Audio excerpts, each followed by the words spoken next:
জামাতের প্রস্তুতি কিন্তু বিএনপির চেয়ে বেশি। এই যে প্রচারণার কথা বলছি, উৎসবের আমেজের কথা বলছি, এবং সবশেষে গোলাম মাওলা রনি যেটি যুক্ত করলেন যে আসলে একেবারে রাজপুরুষ জনাব ডক্টর ইউনূসকে বললেন, কারণ তিনি আসলে হাসতে পারছেন, তিনি আসলে সবকিছুর একটা সন্নিবেশ ঘটাচ্ছেন, এবং এই যে গণতান্ত্রিক ব্যবস্থায় ফিরে যাওয়ার ক্ষেত্রে বা একটা গণতান্ত্রিক দেশ দেখার ক্ষেত্রে ডক্টর ইউনূসের ভূমিকা অপরিসীম হয়ে থাকবে, এমনটাও তিনি বলতে চাইলেন।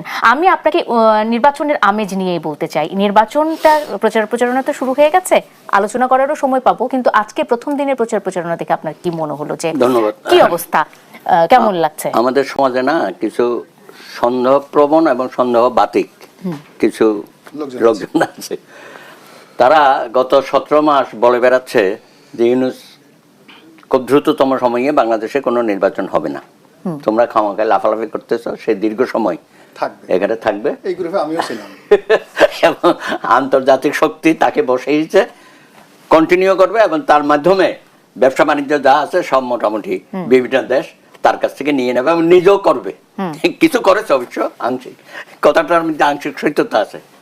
আমি যেটা বলতে চাই, আমরা কিন্তু নির্বাচনটা ডিসেম্বরে চেয়েছিলাম, আমরা রাজনৈতিক দলগুলো। তো কোনোভাবে সেনাপ্রধানও বলেছিল যে ডিসেম্বরের মধ্যে নির্বাচন হওয়া উচিত।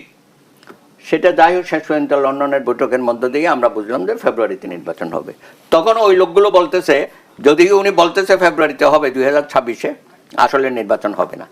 এইভাবে দিনাতিপাত করতে করতে যখন শিডিউল আসলো, বলে শিডিউল দিচ্ছে ঠিকই, কিন্তু শিডিউল অনুযায়ী নির্বাচন হবে না।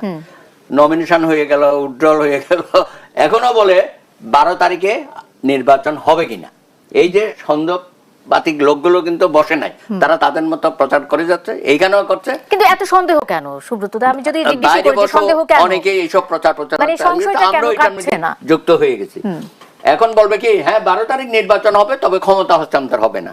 ওই যে গ্রামে একটা কথা ছিল না, ওই ছেলেরা পরে কলেজে বলে যে কলেজ থেকে পার হইতে পারবে না, পাশ করতে পারবে না, পাশ করলে বলবে যে চাকরি পাবে না, চাকরি পাবে যে বেতন পাবে না, তারপর বলবে যে বিয়ে করতে পারবে না। আমাদেরও এই বাতিকে হয়েছে।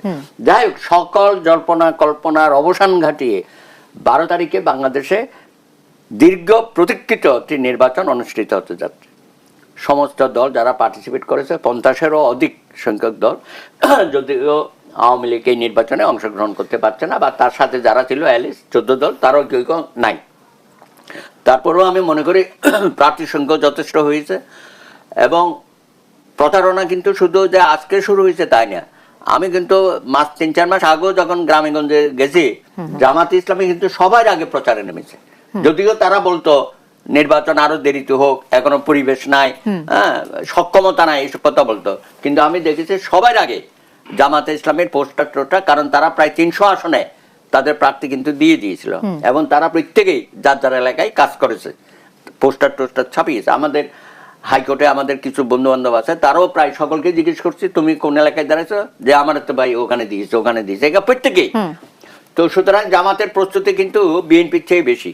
বিএনপি কিন্তু এত আগে থেকে নামতে পারে না, কারণ তাদের প্রার্থীটা যাচাই বাছাই করতে করতে অনেক শেষ মুহূর্তে এসে তারা করেছে।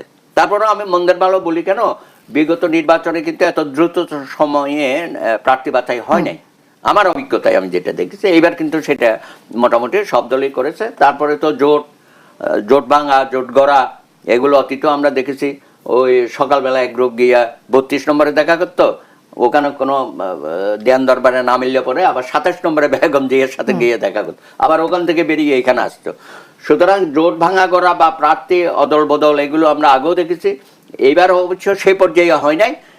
আমরা তাদেরকে মনে করেছিলাম এনসিপি, প্রথমে আমরা বলেছিলাম যে ভাই তোমরা এই আন্দোলনে তো অগ্রভাগে ছিলে, অনেক ত্যাগ তিতিক্ষা দিয়েছ, হয়েছে, তোমাদের আহত হয়েছে, নিহত হয়েছে, শিশুদের হত্যাকাণ্ডে সম্পৃক্ত করা হয়েছে, এগুলো বলেছেন যে তোমরা একটু ভ্যানগার্ড হিসাবে থাকো, এত দ্রুততম সময়ে রাজনীতির মধ্যে তোমাদের সম্পৃক্ত হওয়াটা ঠিক হয়নি। কারণ অতীত অভিজ্ঞতা আমরা বলি 52 থেকে যারা আন্দোলনে ছিল, নেতৃত্ব দিয়েছে, তারা তাৎক্ষণিকভাবে রাজনৈতিক মধ্যে গিয়ে যাওয়া, এমপি হওয়া, মন্ত্রী হওয়া, এইসব ছিল না।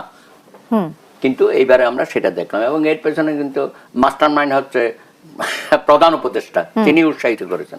তিনি একদিকে বলে ছাত্ররা আমাকে নিয়োগ দিয়েছে, আর আমি তো দেখলাম যে রাষ্ট্রপতি দিয়েছে, আবার তার অধীনে গিয়ে শপথ নিলেন। সুতরাং আপনার কথার মধ্যে ইমব্যালেন্স ছিল প্রথম দিকে, তো এখন তো বলছে যে ওনার যে হাস্যোজ্জ্বল ছবি আমরা দেখি অসাধারণ।